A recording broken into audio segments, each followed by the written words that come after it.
convoca es nuestra bandera argentina. Queremos vivir libres y ser un país libre. El pueblo quiere apoyar a todos los jueces y a las distintas instancias para que juzguen a los que tengan que juzgar. Por la libertad del pueblo, por la democracia. Queremos nuestro sistema representativo republicano y federal de vuelta. Estamos para defender a la República. Estamos en contra del atropellamiento, el avasallamiento que estamos sufriendo. Que vuelvan a regir el régimen democrático, las instituciones y el respeto por la ley.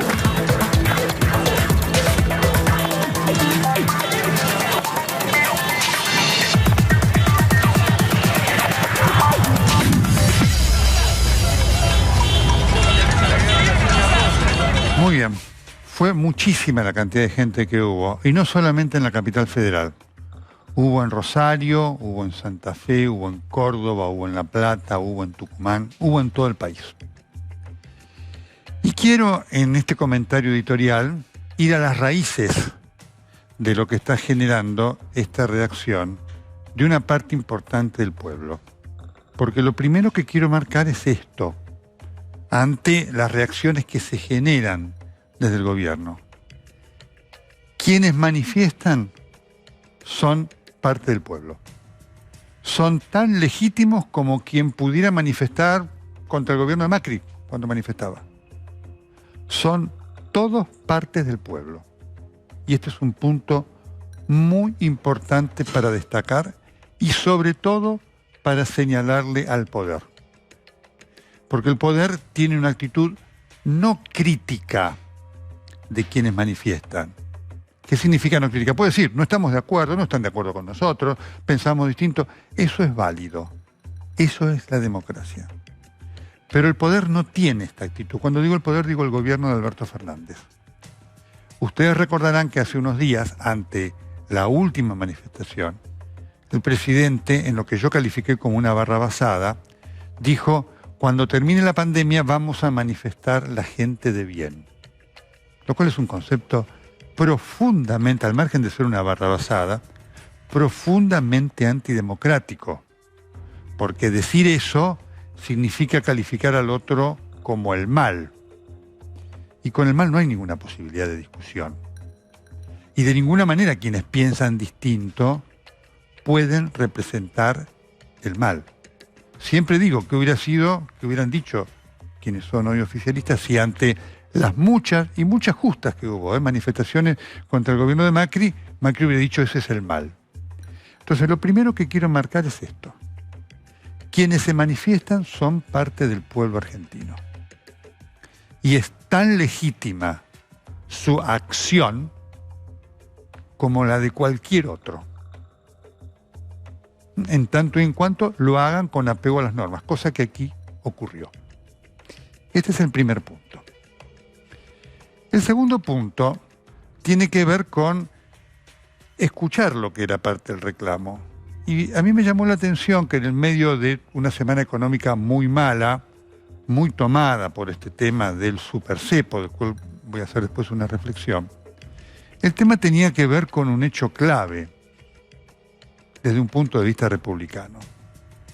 ¿Cuál fue el hecho clave republicano en cuanto a su consideración?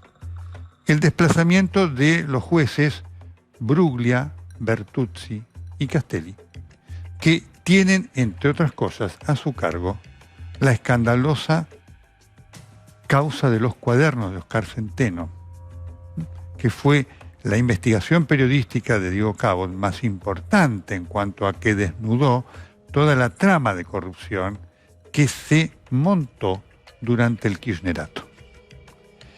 Esta remoción de estos jueces forma parte de la implementación de un plan. Porque lo que ha expuesto esta situación es claramente la consecución del plan de Cristina Fernández de Kirchner en su llegada al gobierno. ¿Cuál es el plan que llevó a Cristina Fernández de Kirchner a buscar el poder? De una manera astuta. Ella se dio cuenta que ella sola no ganaba. Necesitaba a alguien que le trajera los votos que le trajo más a algunos gobernadores. Y ahí estuvo Alberto Fernández. Para después una vez en el poder, comenzar a implementar este plan. El plan de Cristina Fernández de Kirchner consta de 3 elementos. 1, la impunidad. Otro, la venganza. Y el tercero, la permanencia indefinida en el poder. En relación al plan de impunidad, hay 2 elementos que vienen ocurriendo. Uno es este que hemos visto, y el otro es el copamiento de la Corte Suprema de Justicia de la Nación. ¿Por qué? Porque Cristina Fernández de Kirchner sabe que a pesar de estas cosas, en algunas causas va a ser condenada.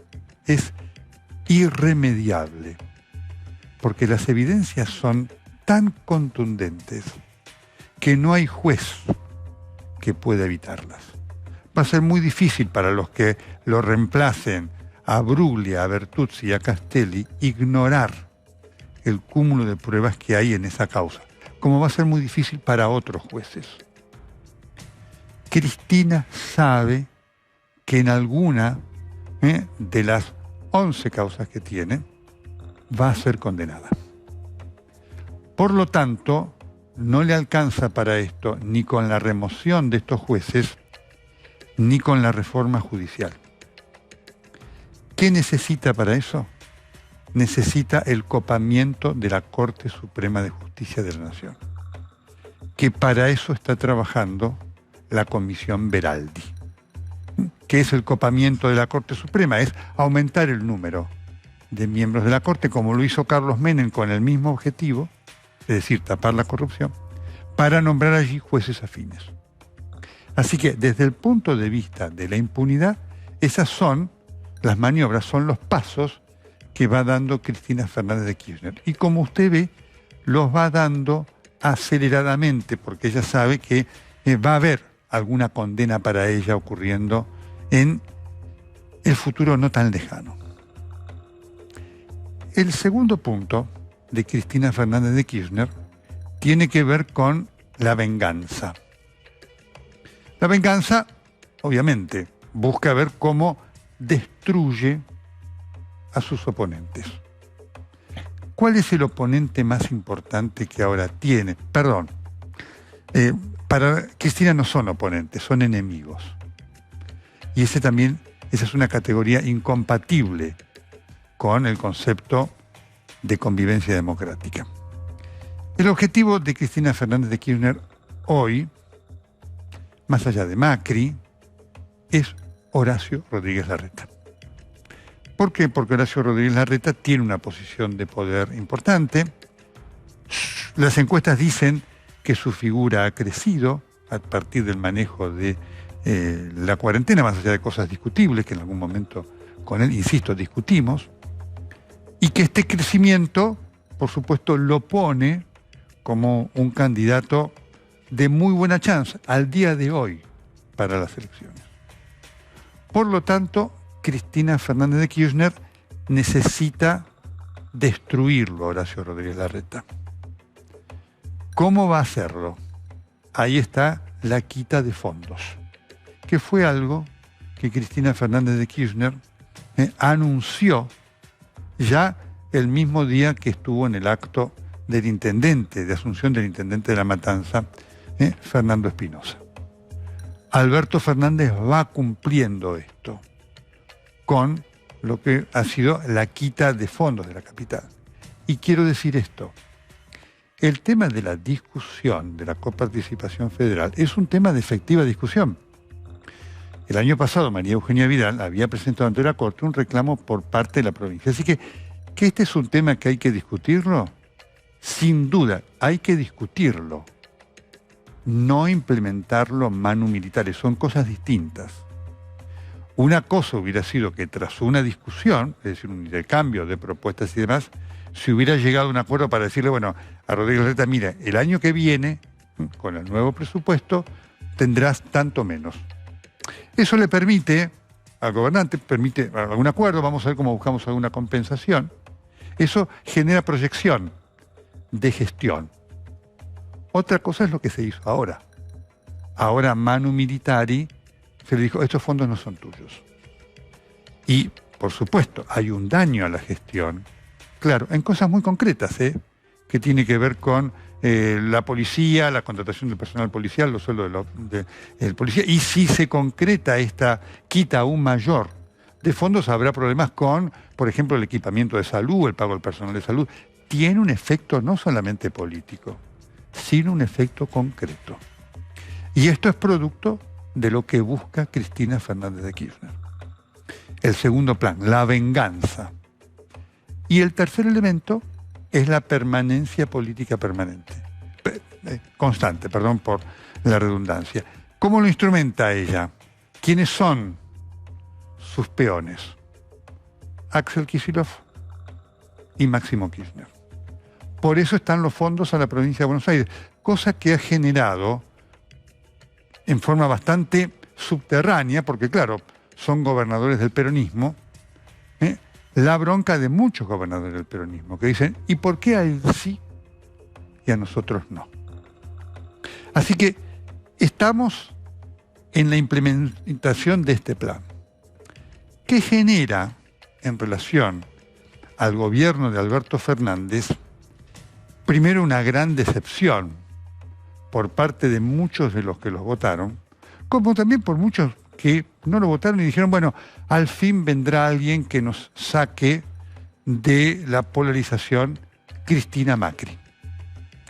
Esta situación de Alberto Fernández de sumisión a la presidenta, es decir, de obediencia debida, me hace acordar algo que aquí yo bauticé durante la primera presidencia de Cristina Fernández de Kirchner, cuando vivía Néstor Kirchner, como la figura del expresidente en funciones.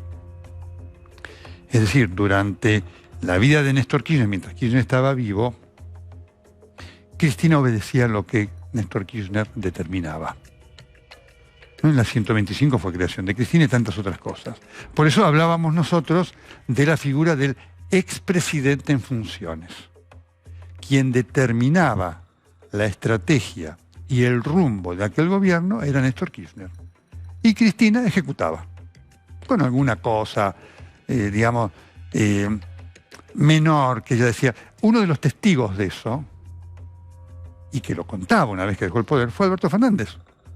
Alberto Fernández, que fue el primer jefe de gabinete de Cristina Fernández de Kirchner, fue testigo de cómo Néstor Kirchner decía, hace esto, hace lo otro, y demás, y Cristina hacía.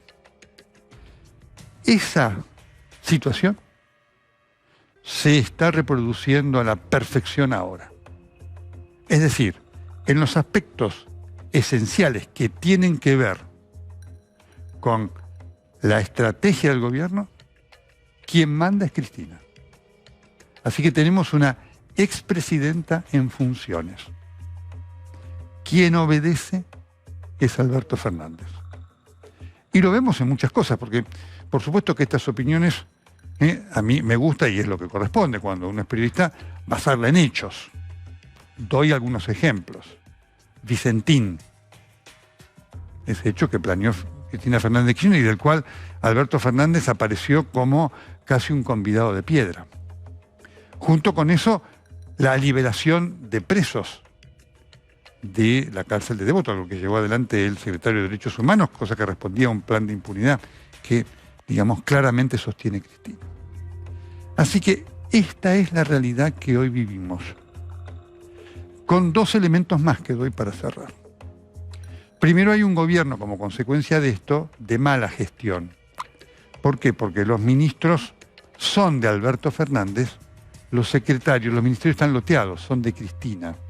Entonces ahí hay muchos problemas. Y como muestra de esto está la desorientación de la gestión y la contradicción. Alberto Fernández que le dijo a Morales Solá, le dijo el otro día a Marcelo Bonelli y a Edgardo Alfano, de ninguna manera vamos a avalar el cepo. ¿Y qué hizo esta semana? Aumentó el cepo.